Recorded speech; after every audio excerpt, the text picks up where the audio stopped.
and I couldn't come and talk to Phil, who's admitted he's a Nike fanboy, I think, in the past, without having a Nike shirt.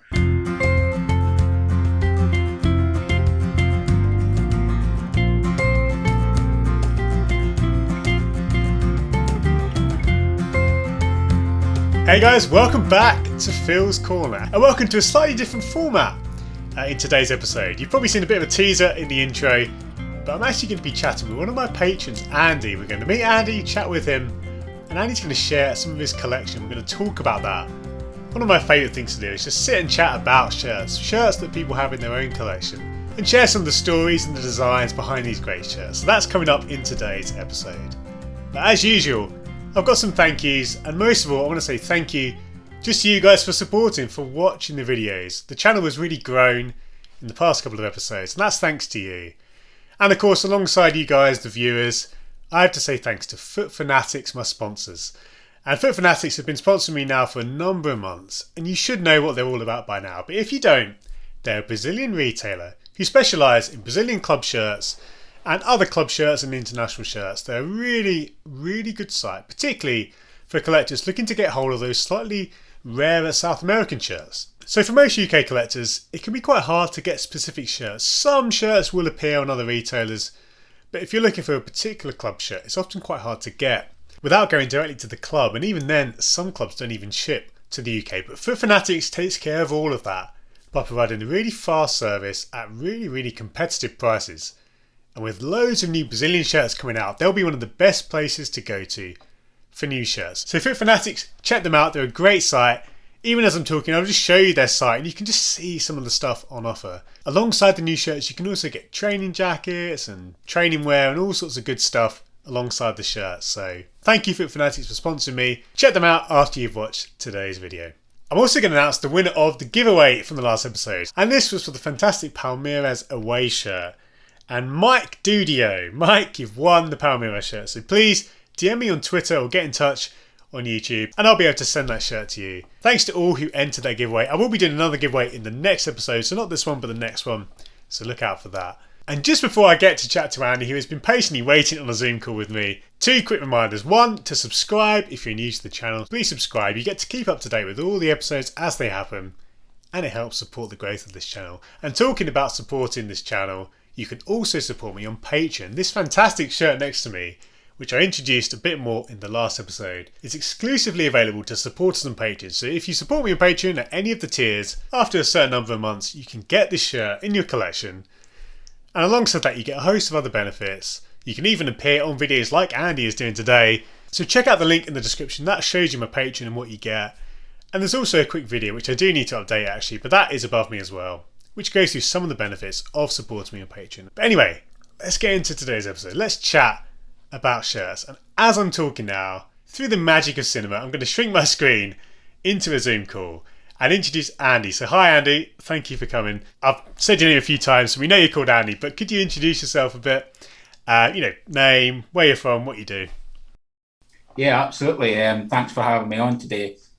So I'm from southwest Scotland, a town called Dumfries, but I've actually lived down in England now for over a decade, and the team that I follow the most, or have been following the most for the past 15 years, is Everton FC, because of my now wife. So her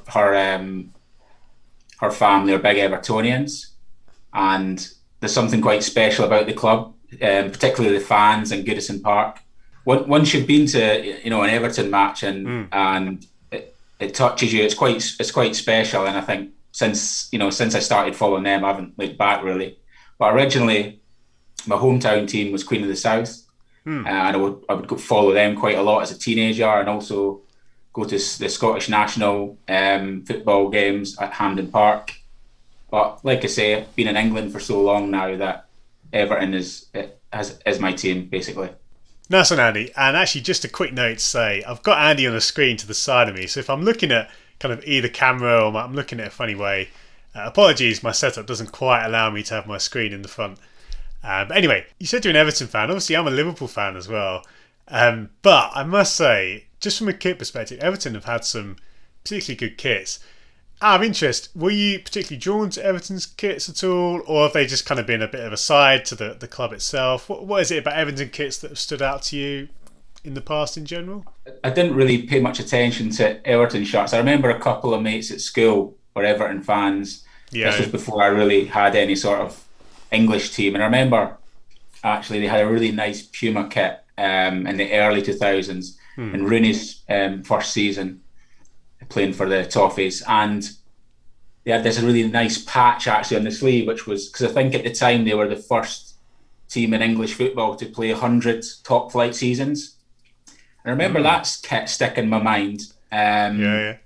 Not because I was Everton fan at that time, but I just thought that was a nice kit from Puma, especially with the extra special patch that was on the sleeve, which was just totally different. It had a picture of Dixie Dean on it, and I've got a couple of those. I'm lucky enough to have a couple of those shirts now. Nice. But since I've been collecting Everton shirts, the ones I like the most probably have been the older Umbro kits. Some of them from the 90s, because actually more of the modern Everton kits, especially the player shirts, they don't actually have an awful lot of difference to the replicas, because they haven't typically been with the premium Adidas or Nike brands that provide those elite shirts. So the older Umbro ones tended to have more differences to some of the replicas available at the time. But having said that, Umbro made some fantastic kits, and now we've got Hummel as well, and they've got some great kits this season. So I think on the whole, Everton's got a decent amount of good kits. Nice. And just even as you're talking there, mate, you can obviously get a sense for your interesting kits and kind of appreciation for those details, like you mentioned the patch on those Puma kits. And just to talk more about collecting, were you kind of collecting shirts from a young age, or is this something that's kind of picked up in the last couple of years? Tell me about that a bit more. Yeah, so in terms of shirts, I wasn't a child that was given a load of shirts really, but when I started working, doing paper rounds, etc., I would save up my money and buy replica shirts, and from then it sort of evolved at university when I got a student loan and you had a bit more disposable income. You could buy shirts on eBay and things like that, and you might even stumble across a player shirt that perhaps the seller didn't realise was a player shirt. But the interesting thing about that is if I'd known back then when I was at university what I know now, the collection I would have would be unbelievable, because the shirts that you could have picked up 15 years ago for under £100 could be worth hundreds of pounds these days. It's crazy. So I wish I actually at university I spent less money on CDs and DVDs and that sort of junk, and that's now worthless, and actually more money on shirts. But so since then it's evolved into more player shirts and perhaps more obscure shirts, and a real focus on Everton in particular, just because over the years I've managed to gain some good sources for shirts that are being worn by the players or issued to the players. Amazing. So I'm really excited actually just to dive into some of these shirts and just to kind of tee up, and we mentioned before, but basically we're just going to chat. We're just going to chat about some of these shirts. And it's what I love about kits. I love actually meeting a person and chatting about what they like about shirts, what some of the shirts they've got mean to them. So really, Andy, this is just an unscripted chat. We've not really prepped too much. We're just going to chat through some kits. But maybe just before we start, Andy, just tell us, what are these shirts you've chosen? Are these your favourites? Are these a selection? Just kind of give us a bit of an intro into what shirts you've got today. Yeah, so we had a short conversation on Slack through the Patreon membership, and I just said, look, why don't we try like 10 shirts? Maybe not necessarily a top 10, but 10 which are definitely worth a look at. Nice. And it provide a little bit of variety, because I said to you, look, I could get like 10 Everton shirts and could bore some people to death, but or might excite others, you know. But I thought I'd Yeah. mix it up a little bit, so I've tried to mix up the teams, the manufacturers, even though there is, on reflection, there is a quite a few Umbros in there for whatever reason. But yeah, so just 10 notable shirts that I would like to show you and maybe get your Nice. feedback on, and ones which I think viewers might be interested in. Brilliant.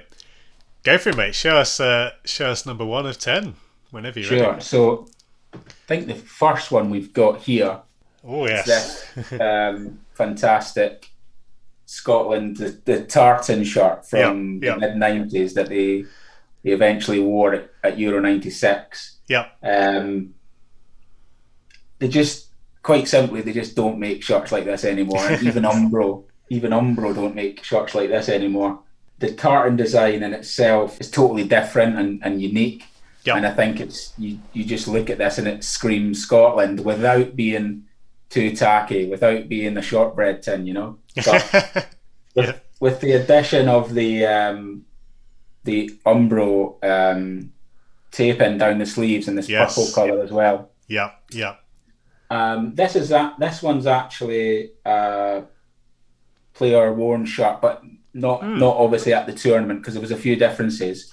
I could just talk about that for a moment. So yeah, go for it. If any of you have got one of these shirts, or any of these Scotland shirts really, with this type of crest, if you check inside it, if it's fully embroidered like that, then it's a player's shirt.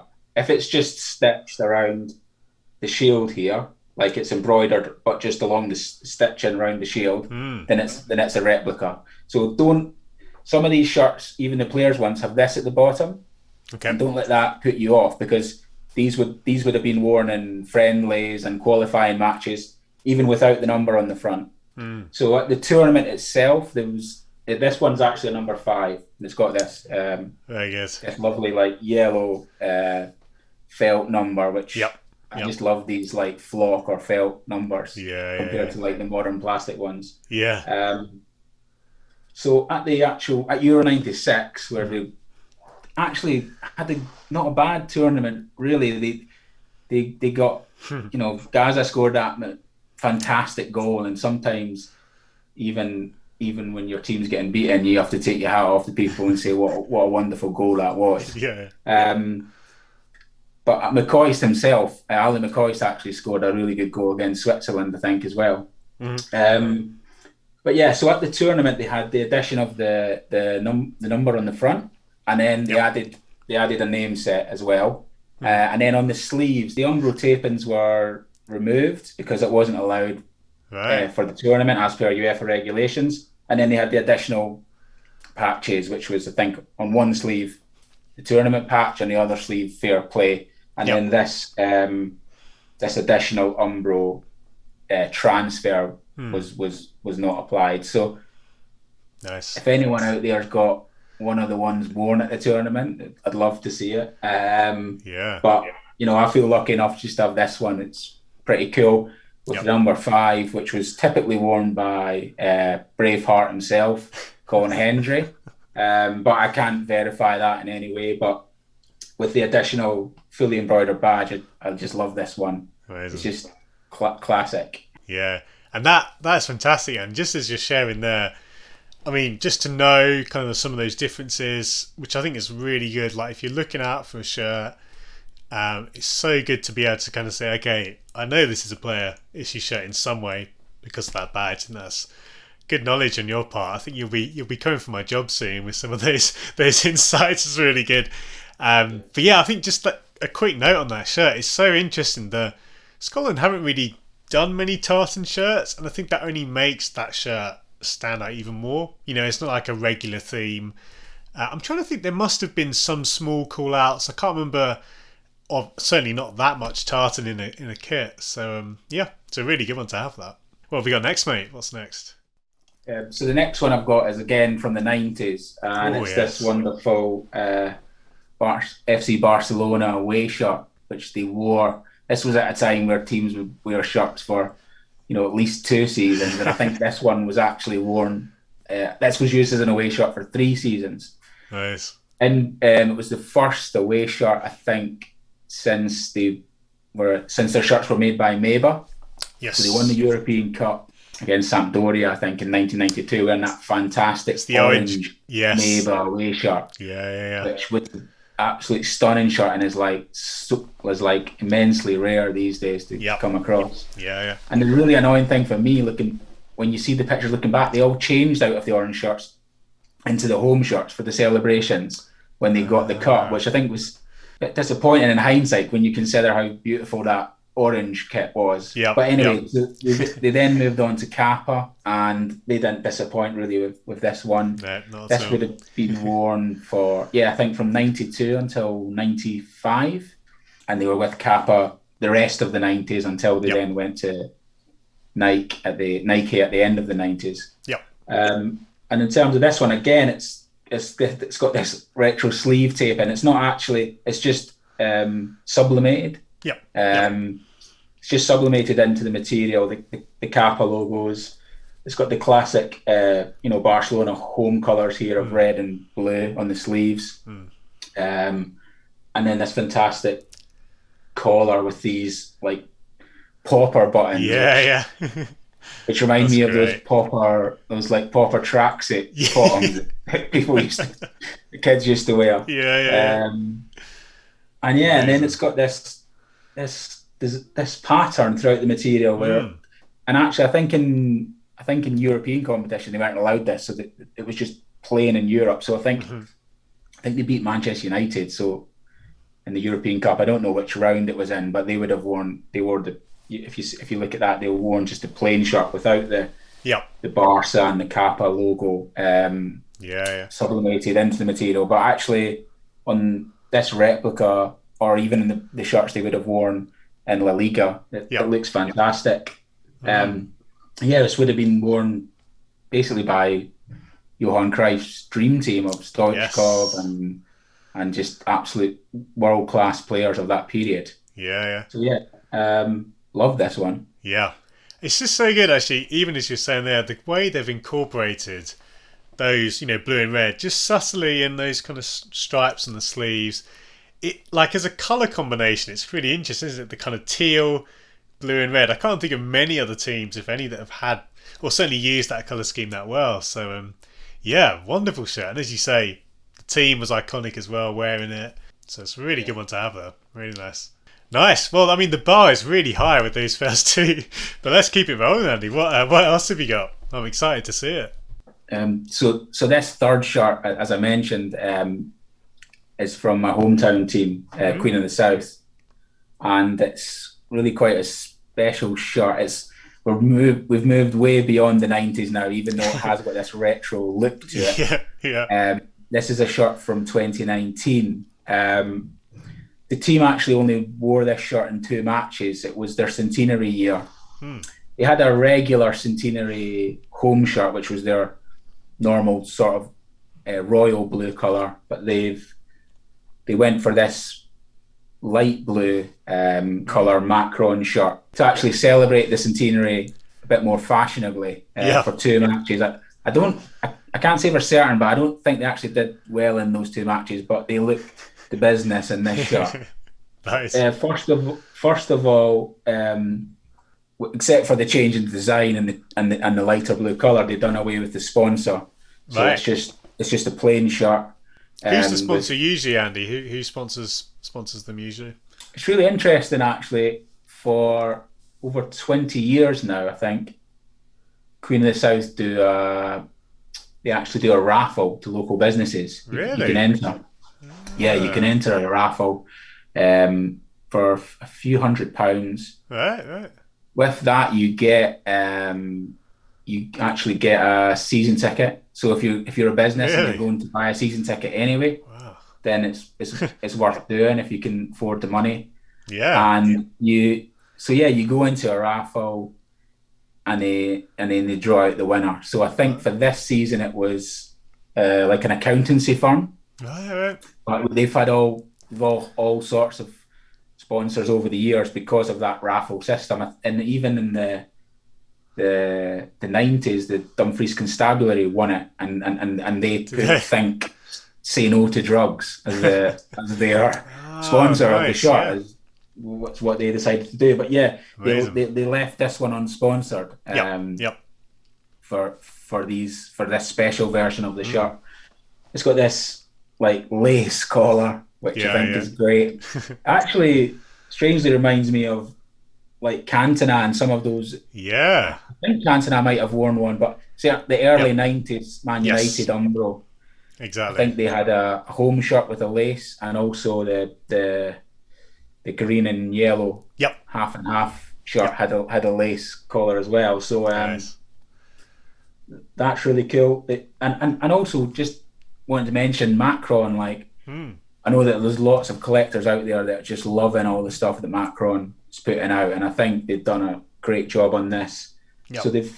they've got the Centine embroidered in gold underneath the badge, Hmm. and then a gold Macron logo here. And the interesting thing about this shirt is I missed out on it at the time. Right. I was completely gutted. They only had very limited quantities. I think they had 300 shirts, Oh wow. Yeah. and the first 20 went to the squad. So there you go. There's 280 available, and Yeah. Yeah. that's in kid sizes, adult sizes, everything. Yeah. Um, I missed out on it, and I was kicking myself. And then actually I picked it up last year.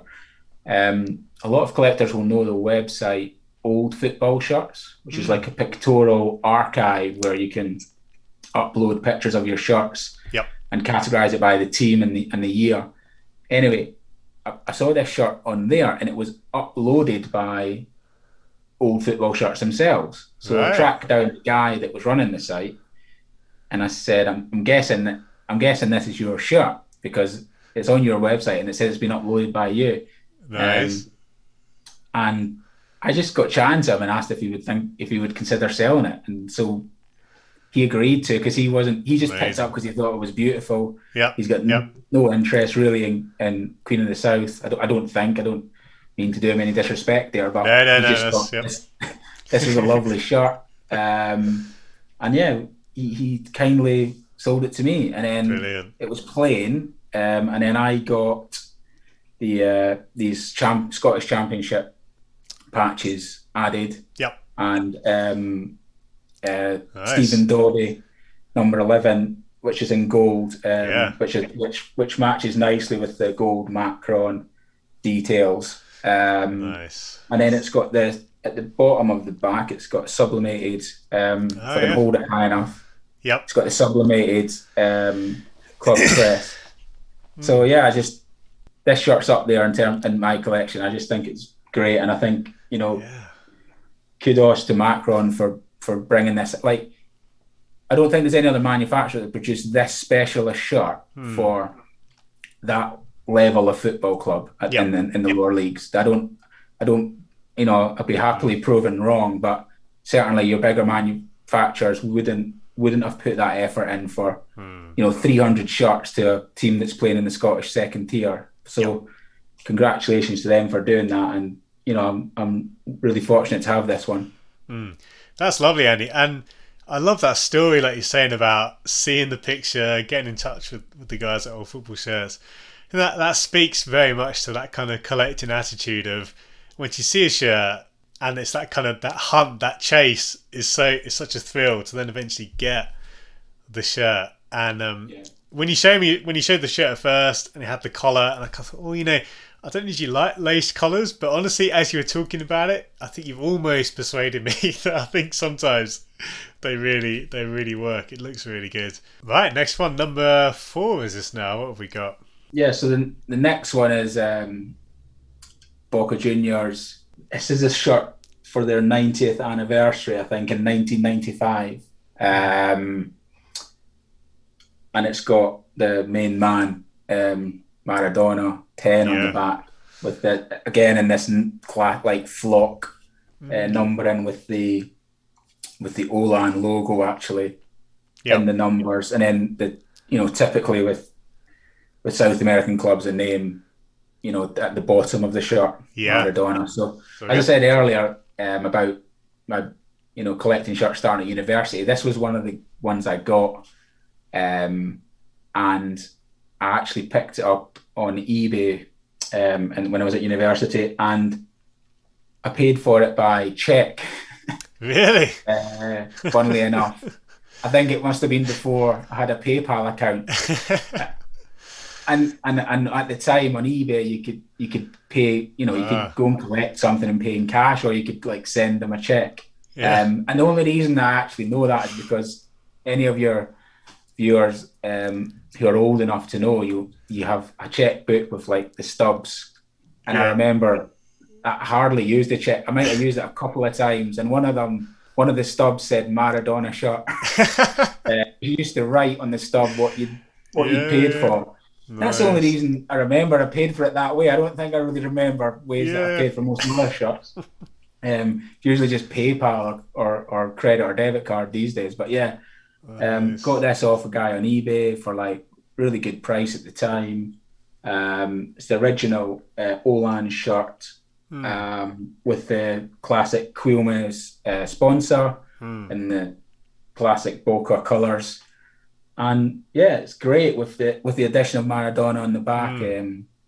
It just makes it even better. And another interesting thing about this one was there was a video that Doug Beerton from Classic Football Shirts put on their YouTube about this, because Olan was fairly unrecognised brand, certainly internationally. I think Doug suggested that the president at the time perhaps had some links to the brand, so maybe there was some controversial going on there. I'm not too sure, but for Olan to produce some of these shirts sandwiched between Adidas and Nike was a bit strange. So I think that maybe raised a few eyebrows, but they did a great kit. So credit to Olan. They've got it's got this sublimated pattern like a lot of these 90s shirts. With the initials of the club throughout. But nice. It's got the 90th anniversary on the badge as well. That one is a real classic, and obviously many people were buying that one last year, and some of the reissues were flying off the shelves. So I think you'd be hard pressed to find that shirt now anywhere. And just the thing that always stands out about this kit is that kind of, I don't know what you'd call that bit of the kit. Is it the kind of the collar or the kind of V design underneath the collar there, with obviously the Boca Juniors letters on one side? Such a iconic, memorable area of the kit. The way they've stylized that there. This is like a little pocket here or something. Oh, is it actually? I'm not sure what purpose that serves, but I never knew that. My shirt, at least, I wonder if you were supposed to put. I don't know what you're supposed to do. Yeah, that's hilarious. Look at that. So that's so funny. That's even more interesting to me now. The fact they've got that, such an interesting design choice. As you say as well, like it's so funny seeing Olan between Adidas and Nike. It is a kind of a weird kind of just I guess a little spell within those two, the biggest names in football shirts, and you've got this brand popping up. So really fascinating shirt. Right, let's keep this train rolling. What have we got next, Andy? So I think this is the first Everton shirt on the list, and it's not actually a classic. It's more of a modern shirt. It's from 2014-15 season, which was the second season under Roberto Martinez. The reason I wanted to highlight this one, aside from the fact it's actually a poppy shirt, but aside from that, was, if you probably remember as a Liverpool fan, in 13-14 we brought out this awful new crest, which was roundly criticised not only by Everton fans but I think all fans of English football, and that was when they had Nike. And fair play to, whatever, they tried to rebrand the club, and it didn't work. And at least fair play to the club in terms of they addressed the issue and changed the crest with some input from the fans. So that's why I wanted to highlight this season, because it was a new it was a new crest, Yep. which well, it was a new old crest basically, Yeah, yeah. and the move and a move back to Umbro from Hmm. they'd had Le Coq Sportif, Yes. and then Nike for a few years, and then he went back to Umbro in this season, and I think Umbro knocked out the park with this one, especially with the addition of the new crest, Yeah, with this sort of granddad collar. The reason I like this one as a player shirt is yeah. a couple of things. So this shirt uh, would have been sent to the club for use in European competition, and the way you know that is because on the sleeve here there's no umbro. In the shirts they wore in the Premier League, there would have been an umbro, just a typeface Right. underneath the Premier League patch. Okay. But for this Poppy match, they had to use a blank shirt, which would have been a European shirt, like I say, and they would have had this Poppy embroidered here, which actually is a nice touch because this year was 2014, which is 100 years since the start of World War One. Yep. So it's got this 1914 to 2014 football remembers, Yep. and because of this massive granddad collar here, normally a poppy would be up here somewhere between the Umbro logo and the Everton crest. It would be here, but because of the granddad collar, the poppy's much lower down, which in turn makes the sponsor even lower down, which is Yeah. an interesting thing, certainly for player or match worn collectors that just like Yeah.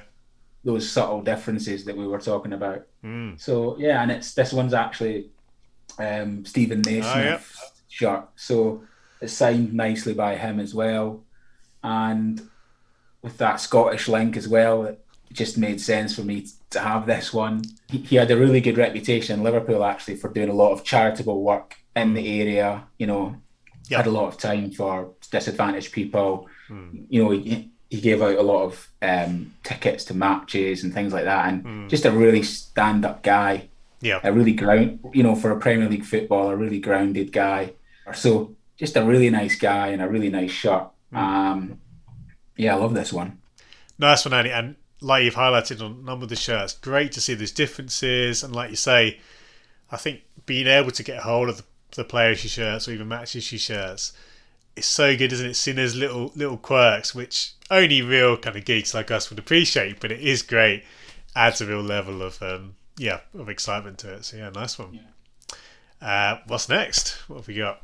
We'll stick with Umbro for this one, and this is from the most recent World Cup in Yep. 2018, and Nice. it's this Peru away shirt, which Yeah. is great. I think Umbro was. I think this was the only shirt made by Umbro at that World Cup, which is a real shame because they make great shirts, and also in years gone by they would have had a big presence at World Cups and or maybe Yep. even dominated some of the early Yeah. World Cups in terms of manufacturers. But by 2018, they just had this one team, Peru, but Not a bad they team, is did it, it. though, to have? Yeah.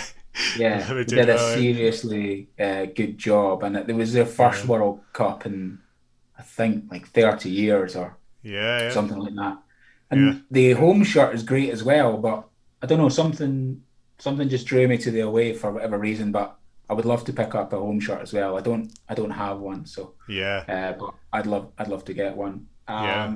And it's probably also the only shirt from that World Cup with the flock name and number, which is really unusual for 2018. But that's what Peru Right. done for whatever reason, and it's Paulo Guerrero. Yeah. He's like the David Beckham of Peru, I guess. He's I think their highest scorer. He's just a legend in that country, and he Yep. he nearly missed out, I think, on playing in this World Cup. Yeah. I think, in the final qualifying match before they played the playoff game, he failed a drugs test, and it turned out, if I got my facts correct, that he had some sort of herbal tea Yes. that the cup that he drank from previously contained some sort of substance, because they said that the levels in his blood was too low for it to actually be in the drink that he drank. So it was Right. traces Right. from a previous cup. Anyway, Yeah. Yeah. so FIFA wanted to ban him, and there was an outcry from Peru fans, from even I think the captains of the other Yes. nations that were in Peru's group, which I Yep. think was Denmark, Australia, and was it France? So like Spain or Hugo France? Lloris Yeah. and whoever Oh, else, okay. Yeah, France. Yeah. Yeah. Yeah. Yeah. they Nice. wrote open letters to FIFA saying Yeah. he needed to play at his team's World Cup, Yeah. and Yeah. fortunately for him, he uh, he was allowed. So, and I think actually the reason I said earlier I wasn't sure what drew me to Lebanon. I think it was because they actually wore this in the game they won against Australia, and Right. Right. he scored. Nice. So, but as I say, I'd happily have the home shirt. And again, this is a recurring theme. The Umbro logos Yes. down the sleeves, but Yeah. but yeah, and a gold Umbro crest here, the classic Peru badge. Yep. It's just a great shirt. I think it's a real standout shirt from that World Cup, and probably one which is, I'd say, underrated, or maybe not underrated, but under collected. Yeah. But I love this one. Yeah. I think kind of it does bring back a lot of memories of that year, and Peru was sort of like I think many people just suddenly fell in love with the shirts, and it was great to see that excitement. You know, people who aren't really into shirts were sort of saying, "Oh, Peru's kits are amazing," and I think probably alongside maybe the Japan kit, those are sort of two, and obviously the Nigeria kit. Yeah, a few amazing shirts from that tournament, and Peru definitely deserve some love, as you've clearly shown there. So nice one, really good shirt. Yeah. And the other interesting story about this Yep. is the the I think I got the shirt itself from Classic Football Shirts, but the name and number I had to get imported from Peru Yeah, yeah, and wow, then wow. professionally applied here. So these are the little things that us like collectors do, I guess. These Yep, weird and wonderful things. But brilliant. love this shirt, and you know, great part in the collection. So yeah, we're going back to the 90s again with this Oh, nice. Adidas Rangers home shirt. This is a player issue one, but it's not. It was never there was never any numbers applied on the back. Yep. So for anyone that's got one of these shirts, if they want to know if it's a player shirt, the Mm. Adidas equipment logo and the Rangers crest are embroidered instead of embossed Right, right. badges. And also this one's got the addition of long sleeves, Nice. which is quite a theme at the moment. I know that you mainly operate on Twitter, Phil, but on Instagram there's a big hashtag amongst collectors, save long sleeves. But maybe it's the same on Twitter.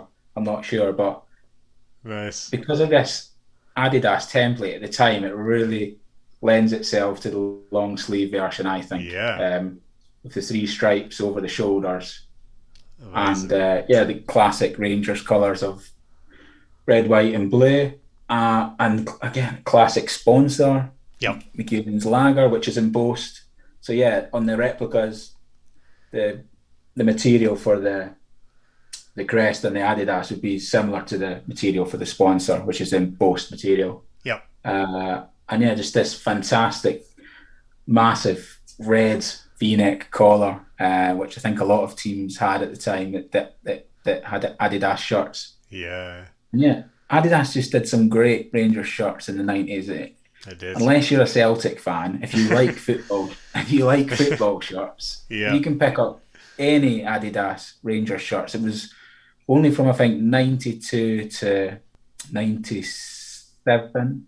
Yeah, Cool. any at Yeah. home or away or whatever. Just grab one, as I say. Yeah. They're all of them are good, all of them are classic, and all of them are collectible. Yep. And this was their first. This was their first. The first one after taking over from Admiral. Yep.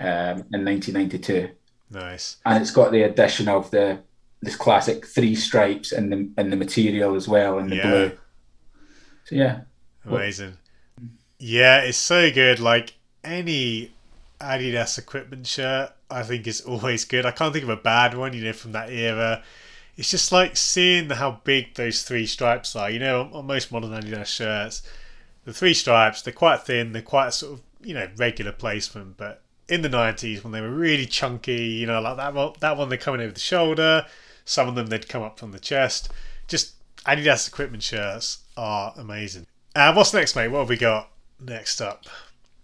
Next up, we've gone back to the 2018 World Cup again. Yeah. And I thought I was getting quite far down this list of 10 shirts, and I realised there's no Nike presence on there. And I couldn't come and talk to Phil, who's admitted he's a Nike fanboy, I think, in the past, without having a Nike shirt. Much appreciated. Yeah. And initially I thought about the Nigeria shirt, but I thought, what hasn't been said about that already?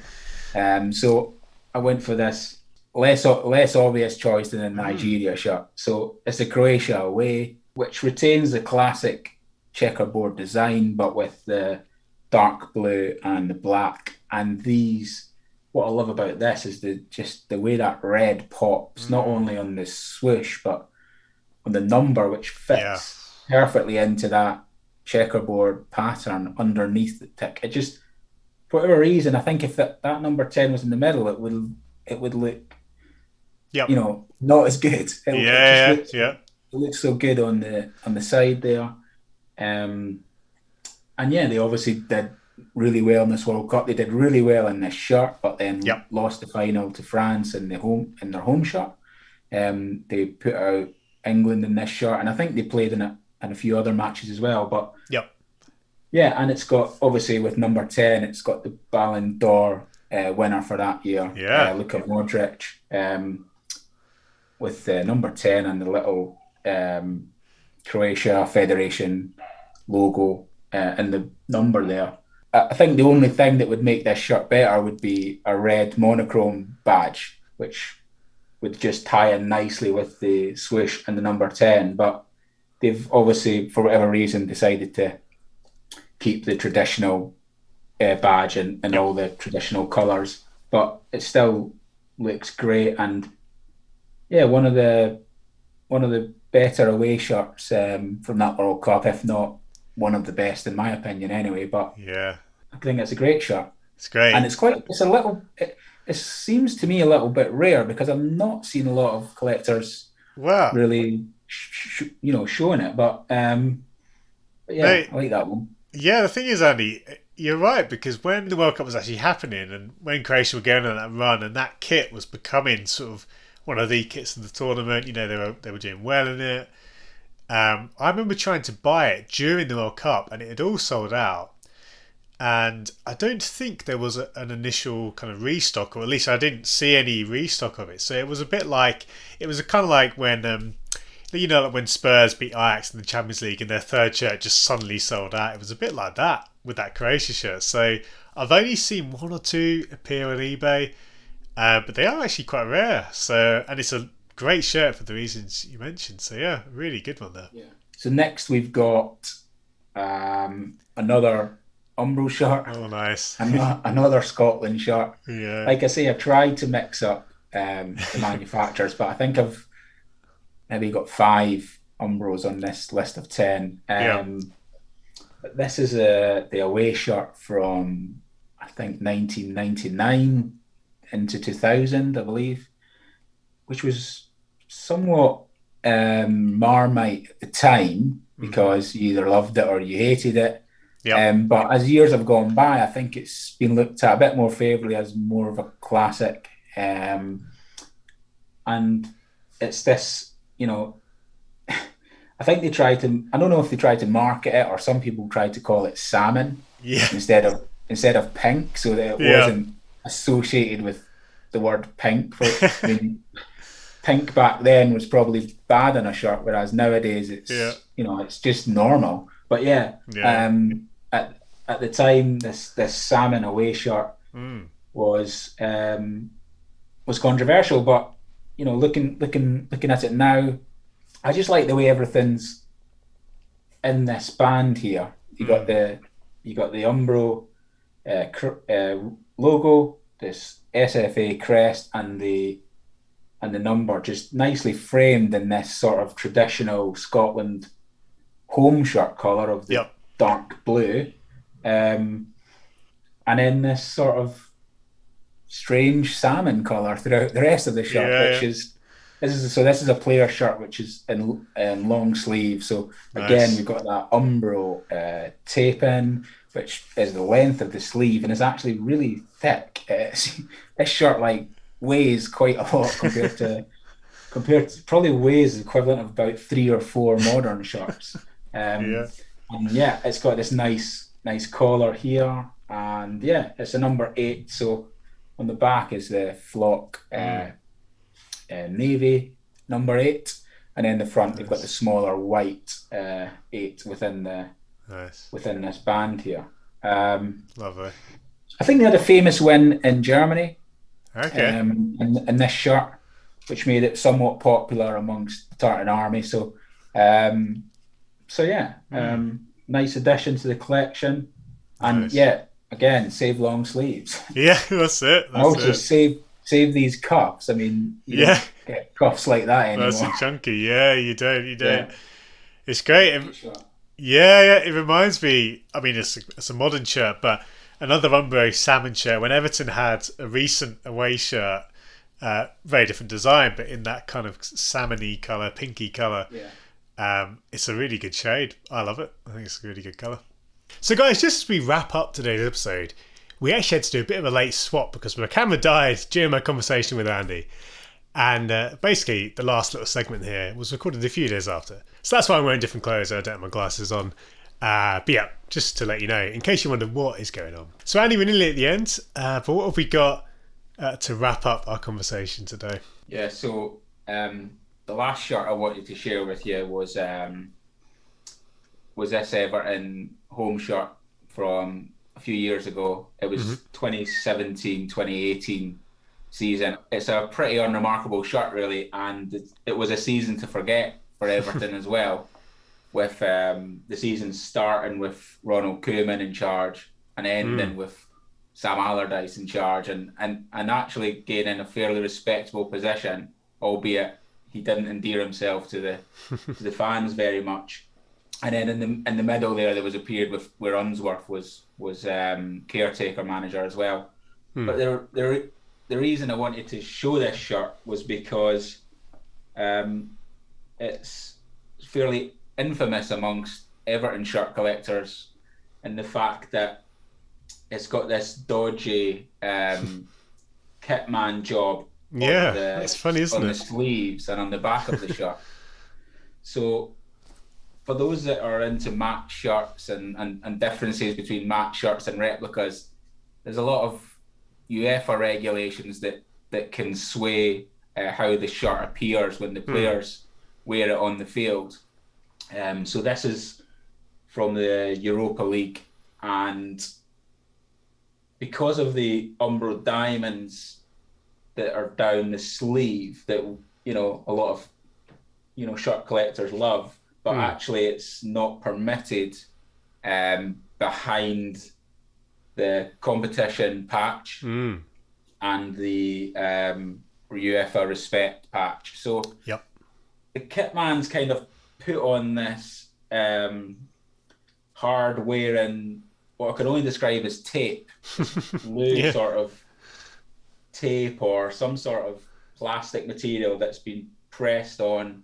And actually looks rather silly. I think you'll agree. But for whatever reason, that's preferable to having Umbro diamonds there.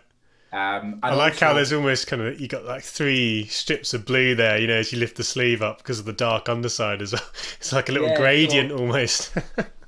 I'm assuming that's the best match he could get. But that's great. But anyway, so this, as I say, pretty ordinary Umbro shirt. I mean, nothing too wrong with it, but nothing great about it either. But just these these interesting additions just make it totally unique. And Brilliant. Definitely one that a lot of Everton collectors want anyway. There was another piece of tape, and I'm not sure the exact UEFA regulation on this, but I think it's got something to do with the amount of emblems or badges that are allowed on a shirt. Okay. So on the rear of the Everton shirt that season, they had a silhouette of Dixie Dean in the same pose as the statue outside Goodison Park. And obviously you can't see it on here because it's been taped over in the same fashion as the sleeves. Yeah. On some of the player shirts, it was removed. So maybe the kitman used a heat gun and just peeled it off because it's just like a small plastic transfer. And then on other, maybe he got sick of doing that, I don't know. But on others, he just put a little bit of tape over poor old Dixie Dean there. And yeah, this was issued to Phil Jagielka. Nice. I'm really pleased to have this one because he's a bit of a modern day club legend, and obviously he was captain as well. But unfortunately, because he was getting a bit older this season, he was actually rested a lot in the Europa League. And so he never wore this shirt, but it's obviously been prepared for him. And it's got the addition of the club specific name and number rather than the Premier League. I really like that. You know, when you get those club specific fonts, I think it's one of the things which, as much as I appreciate the standardized, typeface for the Premier League, I always love seeing, especially when some of those teams you don't often see in Europe, getting into Europe and seeing, what sort of typeface are they going to do? I always love seeing that. And on top of that, I've got the same shirt to show you, but the shirt that Umbro produced for Everton, but we'd already crashed out of the Europa League at the group stage. We actually had a disastrous campaign, really, and in the end, I think the last one or two matches didn't even matter, and I think Unsworth just put out some of the reserve and younger players. But we had an up and coming Atalanta team in our group at the time, who've since gone on to do great things in the last couple of years. But anyway, so this was the shirt that Umbro sent to the club. So straight away, you'll notice, those are eagle-eyed would notice, they've put this additional patch on the sleeve there, which you couldn't get on any shop bought or replica fan shirts or anything like that. So that's on that sleeve there, which would normally hold the Europa League patch, but because these shirts didn't get used, they just used them in the Premier League. And where the respect patch would be is obviously because it's now the league, it's the Angry Bird sponsor, but it's the same, it's the exact same thing on that side. And then on the back, there's just no. There's nothing there. It was never printed. It wasn't peeled off, because if it was peeled off, you would still see the residue or whatever. And this was prepared. The reason they ended up using these shirts was because they had a match where they had a different charity sponsor. So these kits would have been provided blank.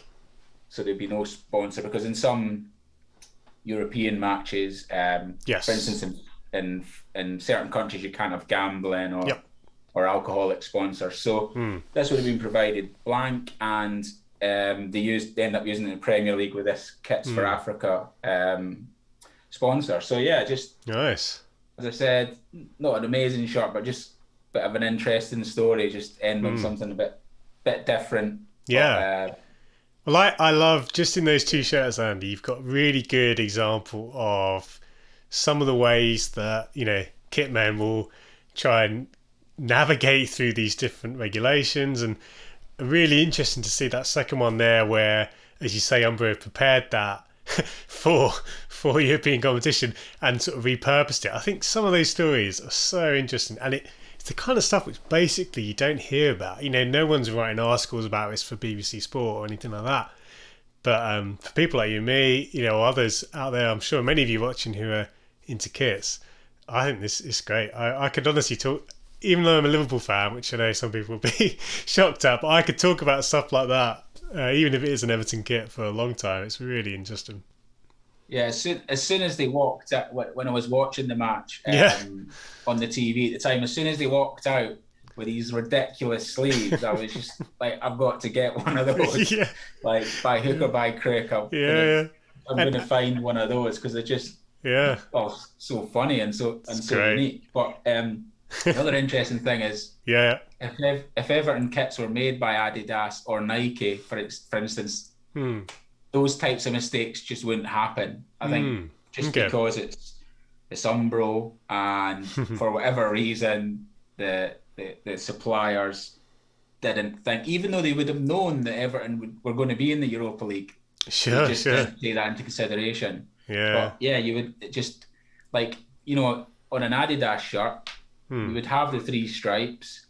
Yeah. Then there would be a gap, because I guess they're just, I don't know, it's just they're more, more experienced, more professional, or they're more used to having teams in European competition. I really don't know, but for whatever reason, Umbro messed up on this one. Yep. Then rectified it, but by which time the kitman had already made all the kits, and then they were dumped out of Europe, so they never got used in Europe. But luckily for us collectors, we've now got this sort of unique one. Yeah, which was used in the league, so that's pretty cool as well. Interested to hear how you got hold of those 2 kits again. Was it a fellow collector, or was it through the club? How did you get hold of those ones? Yeah, so I've been collecting Everton shirts pretty much, since I started supporting them about 15, 16 years ago, and I've always had a bit of an eye for, maybe player worn or match issued shirts, but just picking them up here and there. Yep. On eBay, for instance, or other apps or websites. But then a few years ago, I got one contact, which was just another collector, and I've since made a few more contacts. So I've probably got about 3 or 4 good sources for match shirts. None of them are like Everton players or anything, but but yeah, I don't know whether one of them may be connected to players or someone at the club. I don't know, but I've got a few just pretty solid, reliable sources that will help me out when I need to get something. But it's just something that you get organically as you start collecting, as the years go by. Yep. If you're on social media and you reach out to certain people, you'll find the community is largely helpful and friendly. And if there is other collectors that can get a hold on these types of shirts, they'll often help you out. Certainly if they've got more than one, or if they've got a source that can get a few different ones. Nice. But yeah, I've just over the years gained a few good sources, basically. Brilliant. No, it's great, Andy. Like, it's a classic saying, isn't it? But it's who you know, isn't it? Not what you know. It's definitely a big part of collecting. And what I love actually is those links, whether it is match worn or even just replicas, when you're kind of having that connection with a fellow collector. They understand the mindset, and they understand things like value. They're not going to rip you off for something, or at least they shouldn't, hopefully. And I think, it's great. I think it's one of the best things about being in the space. So, brilliant. Well, Andy, thanks so much for chatting today. It's been really fun. And I think, just as we've said a few times, I think the stories that you've got, and particularly those kind of player issue, match issue insights, really, really good stuff. I'm sure many people who are watching, please do leave a comment and thank Andy, for his time. And just before we wrap up, Andy, is there anywhere we can follow you on social media, Twitter, Instagram, those kind of things? Feel free to plug anything now. Yeah, sure. It's been a pleasure chatting with you, Phil, and we could talk for hours, and I'd happily come on and talk again. Yeah. But yeah, nice. I'm on Instagram the handle is Andy's Football Shirts. So yeah, Nice. just search Andy's Football Shirts. If you see a page which is mainly Everton, but a few other things as well, that's me. Yeah. I don't do anything massively creative. I just do post pictures of the shirts basically. But yeah, I'm on Instagram, so nice. Yeah, give us a follow if you're interested. Thanks, Andy. That's perfect. And yeah, I'll definitely take you up on that offer in the near future, no doubt. But that's going to do it for today's episode, guys. Hope you enjoyed this format. I'd love to hear what you think about this. I need to think of a little title actually, maybe for this kind of format where we're chatting with someone. But really appreciate Andy once again coming on. And do let me know, guys, what you think of today's episode. And also, don't forget, as you should always know by now, to check out Foot Fanatics, my sponsors for today. And also, if you want to support me further and maybe even appear in a video like Andy is here, you can support me on Patreon. And on top of all the benefits you get as a patron, you can get one of these shirts, these Phil's Corner shirts. They're absolutely free to my supporters on Patreon. So do check that out. There's a link in the description. And last but not least, guys, don't forget to subscribe. Even if you just clicked on this video by accident, please subscribe. You'll find out when new episodes come. And there's a back catalogue for you to enjoy as well of previous episodes. So please subscribe. Leave a like and comment, all that good stuff. It really helps support what we're doing. But that's all for today, guys. Thanks again to Andy for joining me. And thanks to you guys for watching. I'll see you very soon.